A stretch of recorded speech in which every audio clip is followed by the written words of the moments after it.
Welcome, everyone. Thank you so much for being here. My name is Dr. Patricia Gonzalez. You're welcome to call me Patricia, pronoun she, her, ella.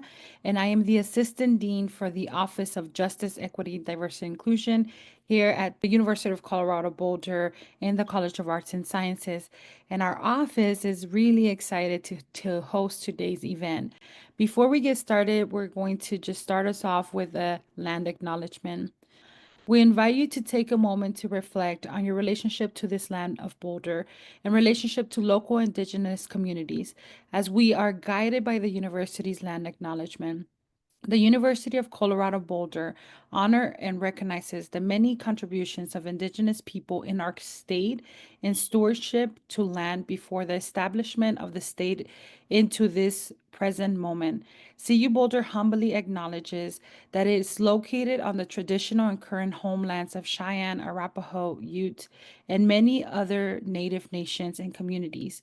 The violent forced removal of Native people from these territories has caused devastating and lasting impacts. These histories have brought us to the present moment wherein the University of Colorado Boulder is determined to commit to improving and enhancing relationship with Indigenous communities and issues locally and globally. We will do this by recognizing and amplifying the voices of Indigenous CU Boulder students, staff, faculty, and their work, educating, conducting research, supporting student success, and integrating Indigenous knowledge, consulting, engaging, and working collaboratively with Native communities to enhance our ability to provide access and cultural sensitive support to recruit, retain, graduate Native students in a climate that is inclusive and respectful as well. And so, welcome to today's conversation. It is in honor of Transgender Day of Remembrance, also known as International Transgender Day of Remembrance, which has been observed annually from its inception on November 20th to remember those who have been murdered as a result of transphobia. Now, I have the honor of introducing Ruby to this space. Ruby, who currently serves as Program and Supports Coordinator at Rocky Mountain Equality, is a dedicated advocate who graduated from the University of Colorado Boulder with a psychology and ethnic studies degree. She is transitioned from working as a mentor for the pre-collegiate program at CU Boulder to becoming an art instructor from their summer this year. Ruby is actively involved in the LGBTQ ballroom scene and is a proud member of the House of Magic. Outside of her professional endeavors, Ruby embraces her love for music by learning new instruments, finds joy in the rhythm of life through dancing, and expresses her creativity through painting. Her commitment to supporting and empowering BIPOC, Black, Indigenous people of color, and LGBTQIA plus communities is evident in all her efforts, reflecting her multifaceted talents and interests. And so, with that, I want to welcome you to this space. Thank you so much, Ruby, for being here. Thank you so much, Patricia. That's a great introduction. I know it's a mouthful.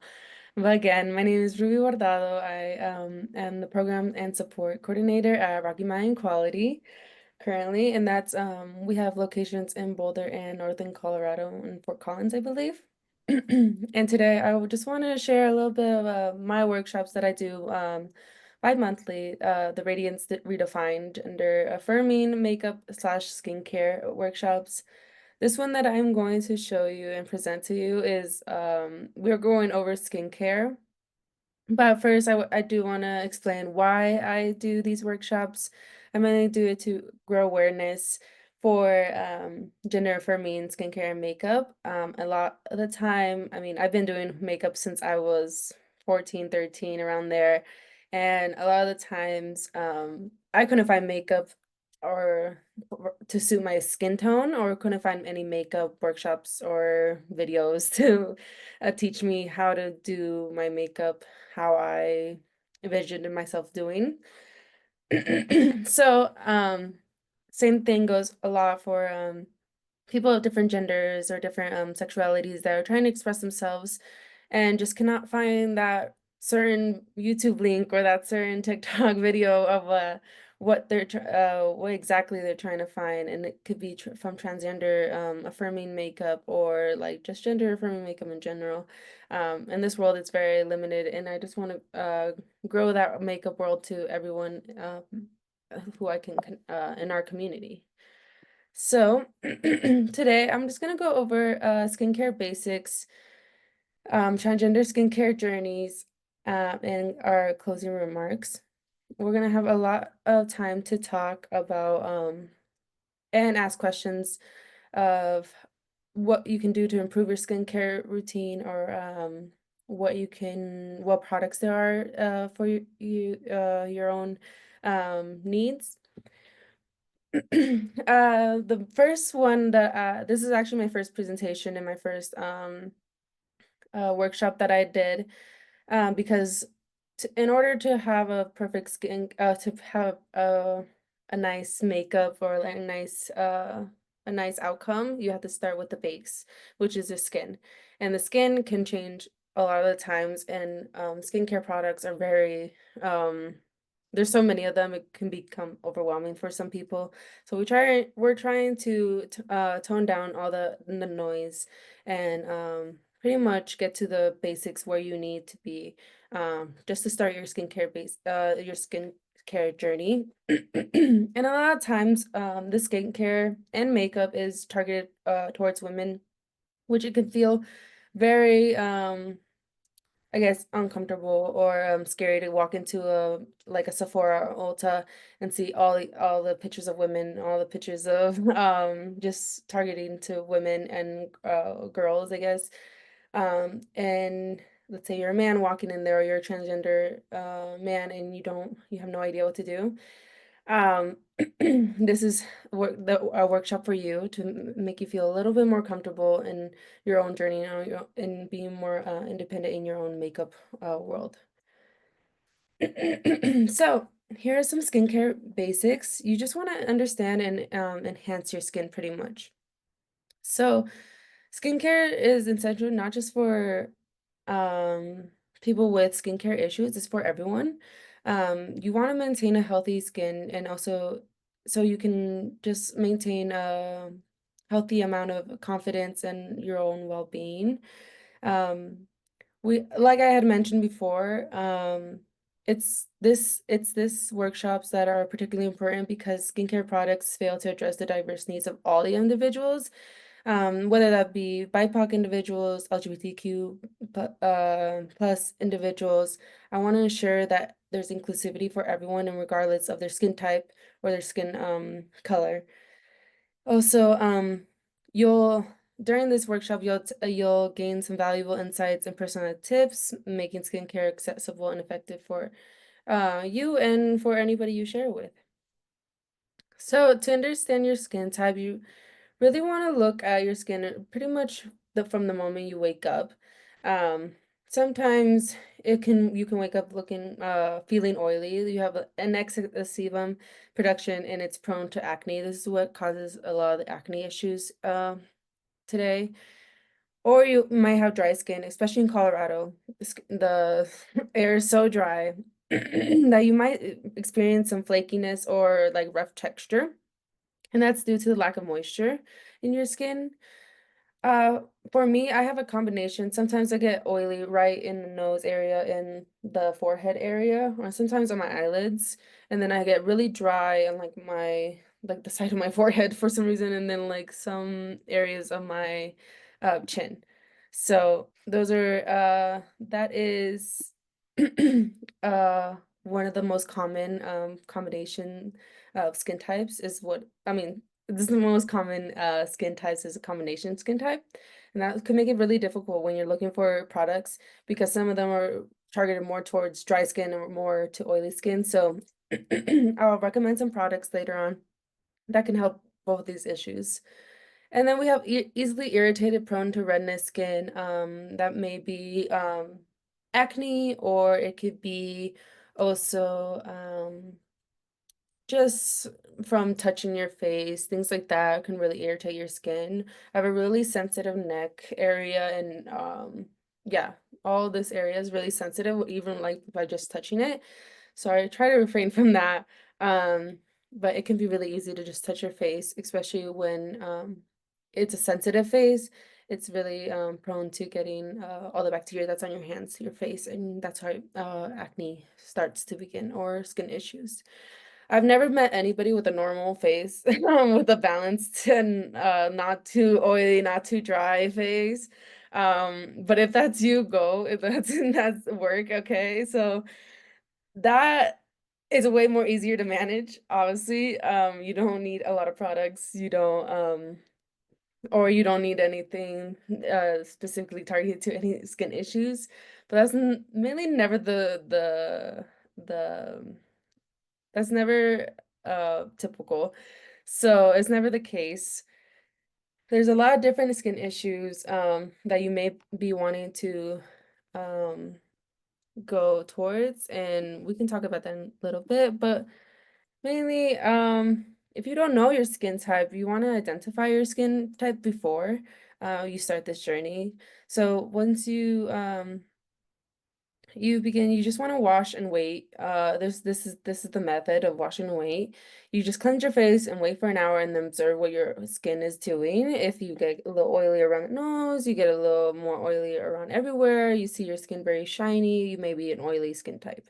If you're seeing that once your skin starts to dry and there's a lot of cracking or a lot of like flakiness going on, then you're dry skin. And then you might be a combination, seeing other parts of your skin be oily and dry, or you may have really sensitive skin where you're pretty much stripping all the oils off your face and then it's starting to get irritated, things like that. Or you can also use a blotting paper for a test for oil. I use these a lot just on a daily basis, just to soak up that extra oil, especially on my eyelids, because it can get really heavy. And if you find yourself doing that, you might have some type of combination or oily skin. But ultimately, if you do not know your skin type or you're having issues identifying it, you want to seek advice from your dermatologist or an esthetician. Um, an esthetician would be great to begin with, because they know how to direct those issues by just looking at your skin and also listening to what struggles or what issues you're having with your own skin.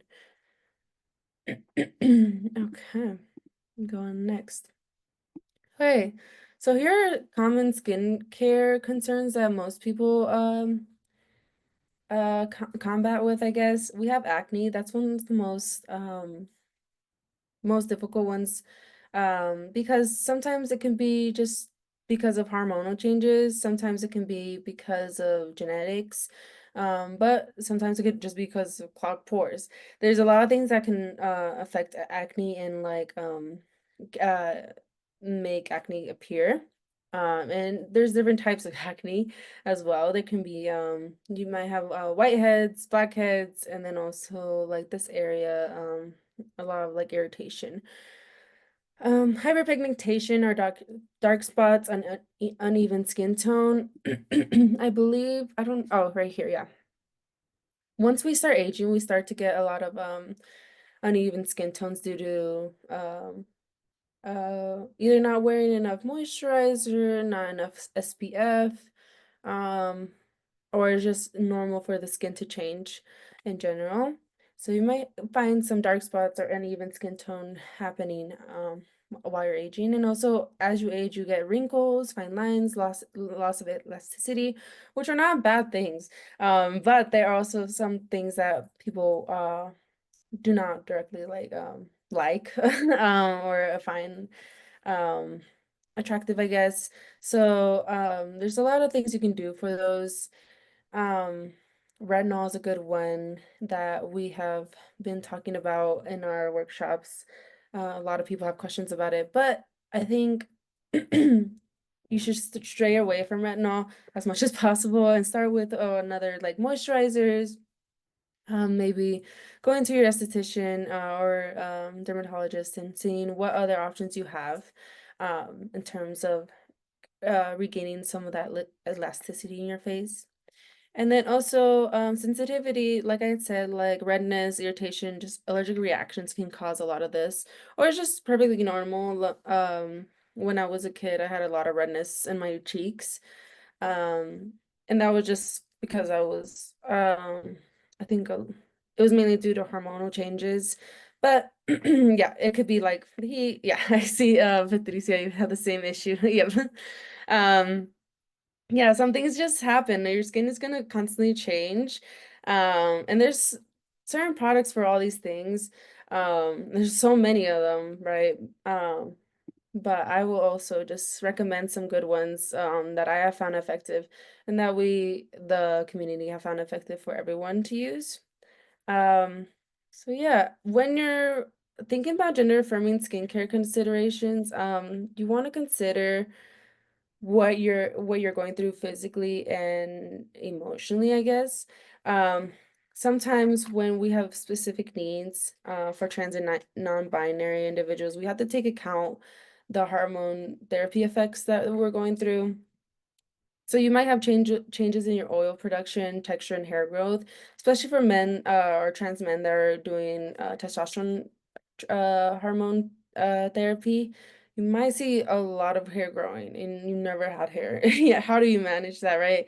Um, we had during this workshop, actually, we had Lush Cosmetics provide us some beard oil and also all over the face moisturizer, so we can get rid of those this irritation bumps or the ingrown hairs, things that you um never really thought about before until you started seeing those changes in your skin, in your body.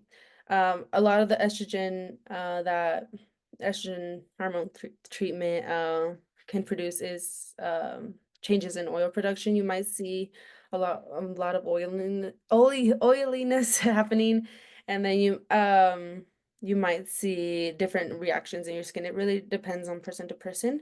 So you want to take in count those effects that are happening, and we might get into it if we have enough time of what specific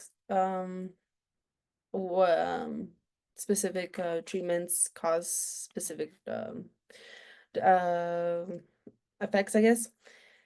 And then yeah, you also, I think, for people that are not wanting so much hair on their face, that want more feminine look, you want to learn how to prevent irritation and ingrown hairs by moisturizing and exfoliating.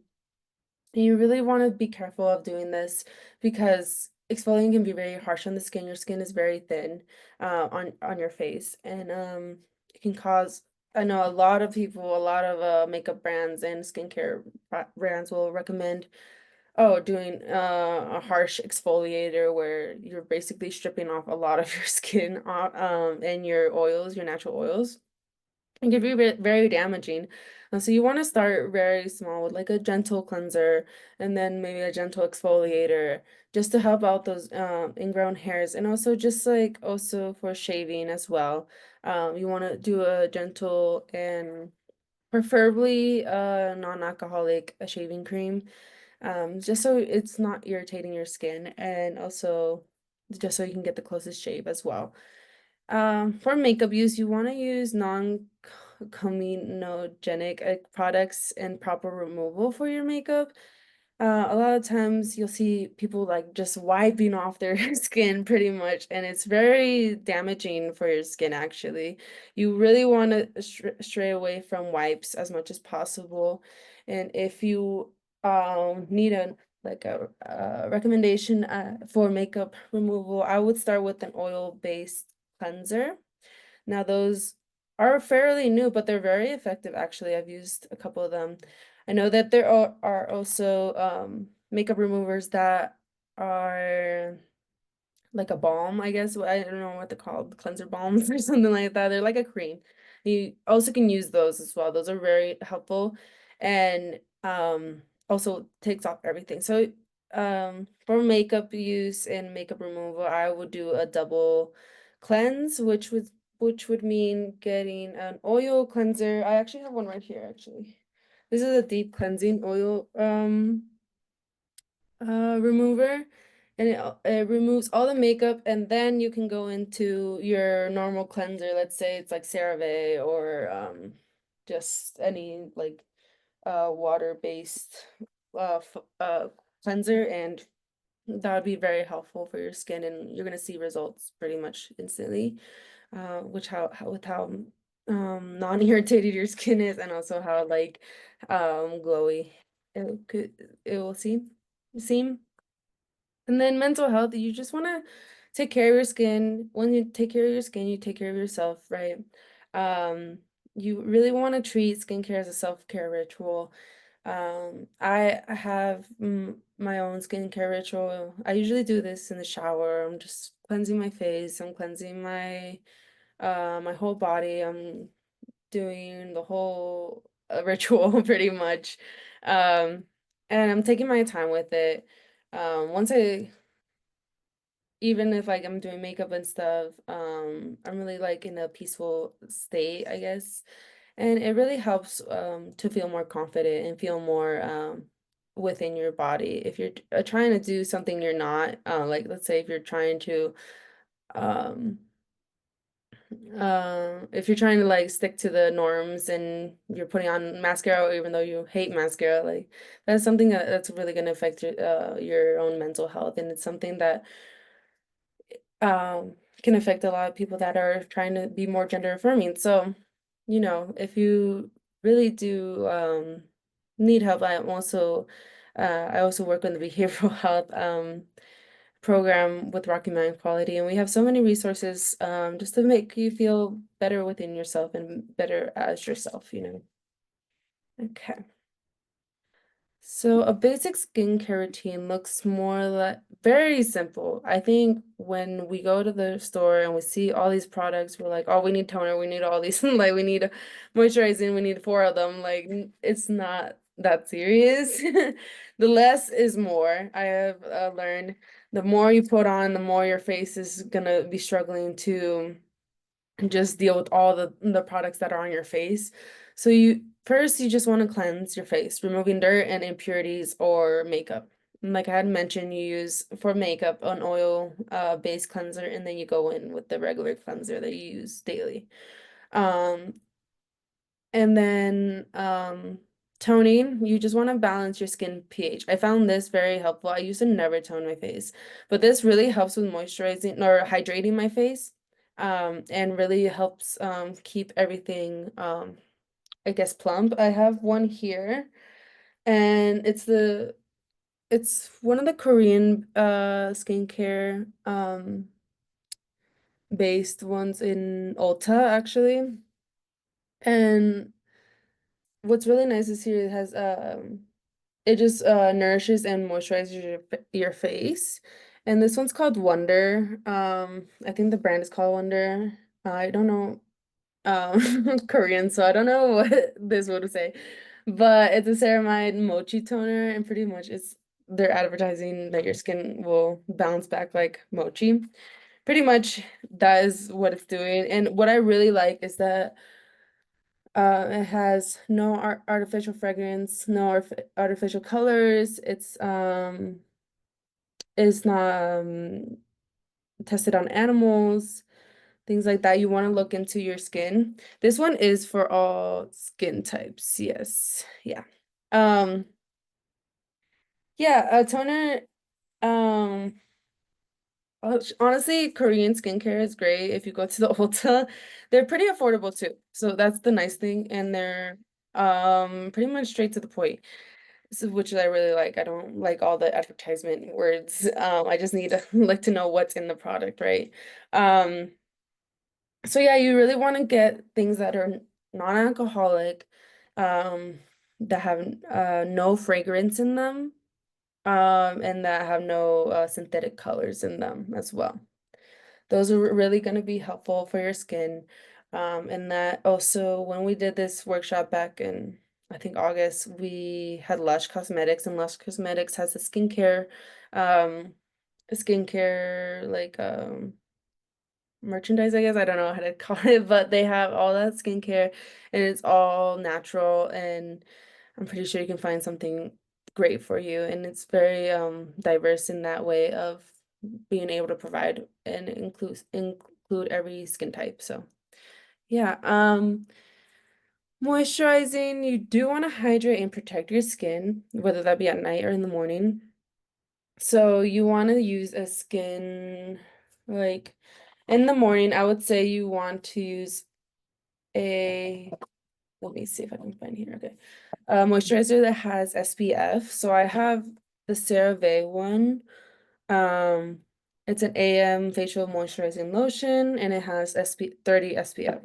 That's really great. And then I also have a Trader Joe's one. Actually, they have a great daily facial sunscreen and it has SPF 40. Um, and I really enjoyed this one actually because it's oil free. Um, and it's pretty much invisible. So like I know for um darker skin people, we struggle with SPF or like sunscreen because it can turn our skin like purple sometimes or like very has that white casting. It's not very attractive and it's really annoying. So I really like this one because it's clear and it just it's very it's water and like sweat resistant, so it can go on all day. You want to use SPF not only in the summer but every day, because those rays are still there, you know. So you want to protect your skin from damage of the UV rays. When you're using a moisturizer at night, I would use something light and also moisturize about an hour before. Start doing your skincare routine an hour before. I use a CeraVe PM um facial moisturizing lotion. It's very lightweight, oil free again. I struggle with oil. It's something you may need um if you're really like dry. You can use facial oil. This one's really affordable. It's the Good Molecules Ultra Hydrating Facial Oil. This one can be applied AM or PM. You just put a few drops and let your skin soak those up. And now it's really hydrating. I put that a lot when I'm doing my skin care, like the whole skincare routine, and using like gua sha to like drain out the lymphatic whatever it is, lymphatic drainage, and it really helps with my skin not being as I guess puffy. All right. Yeah, so that's a basic skincare routine. And as you know, it's only like 4 steps. You don't have to do too much to begin with. Of course, if you're trying to accomplish a certain look or certain thing, you can amp up your routine with specific products. Like, let's say you want to help your under eyes, you can get an eye cream. If you're want to help like the puffiness around your eyes. Um, that's another eye cream. Or you can honestly, a lot of it's due to your daily routines. Get more sleep, get more water in your system, and you'll see a lot better results. Um, things like that you need to really take in account before you start buying all those products. And then yeah, you want to tailor your routine to your own skin. You just want to adjust your products as your skin changes. For a while, I was using Burt's Bees exfoliating like facial cleanser, and it was a little too rough for my skin. I didn't know that. I was 14 at the time and I had a bit of acne, you know. So I thought that was gonna be the best for me. Obviously, it was not. And so I just had to adjust and got a little bit more of a gentle cleanser for my face. I noticed my skin was just getting very irritated. And if your skin's irritated, it's not a good good sign. If your skin's burning, if your skin's like not with the skin the product, then you should definitely exit out and find something else. For hair removal, you want to use soothing products post shave and post laser before you start doing laser. A lot of people, I mean, a lot of places for their laser skin care will tell you how to take care of your skin before and after. So you just want to follow those pointers um, and really take in consideration just because some chemicals or some skincare products can really irritate the skin when it's going through such of a dramatic um, change as hair removal does with lasers. And then just look for gender neutral or trans friendly brands. A lot of Ulta products have trans friendly brands. I really like Ulta for that aspect. And then I also love Lush Cosmetics as well because they're not only gender neutral, but they're also all natural. So it really helps when you don't want to put or you're just starting out and you don't know what any of these chemicals or retinol or whatever, mean actually. It's really helpful when it's just, oh, I know what like avocado is. Like I know that like and it'll tell you like avocado's helping for hydration, like oh perfect. Like that's exactly like two and two. So that's helpful. And then, yeah, adapt as needed based on your skin's response with your routine. Like I said, change them up if you need to. I wouldn't change them too much if it's working, just keep it going. But if it's not, go ahead and change it up. Ask your esthetician or ask your friend or, get some feedback from other people. And be like, oh, what kind of products do you use? Really have more of a confidence in asking for help when needed. And then yeah, if it like all fails and you need to seek a expert advice, of course, go to your dermatologist, get with your medical concerns and maybe other advanced treatments that may help your skin. I know there's somebody for acne. Um they might put you on like topical creams or some sort of pill to help with the hormonal changes that are happening. Your estheticians, this is great when you're doing a routinely skincare. I usually visit my esthetician. They're quite expensive sometimes. So I will only go for like a facial every like 2 to 3 months. And I really grown a relationship with her asking, oh, I get a lot of black kids here. What kind of things can I use for that? Or what products would you recommend? And it's really nice. Usually my esthetician's really nice with it, of recommending some great products. And then also, yeah, like I said, just your support groups, ask your friends, ask your community, and just like see what kind of shared experiences you have with them.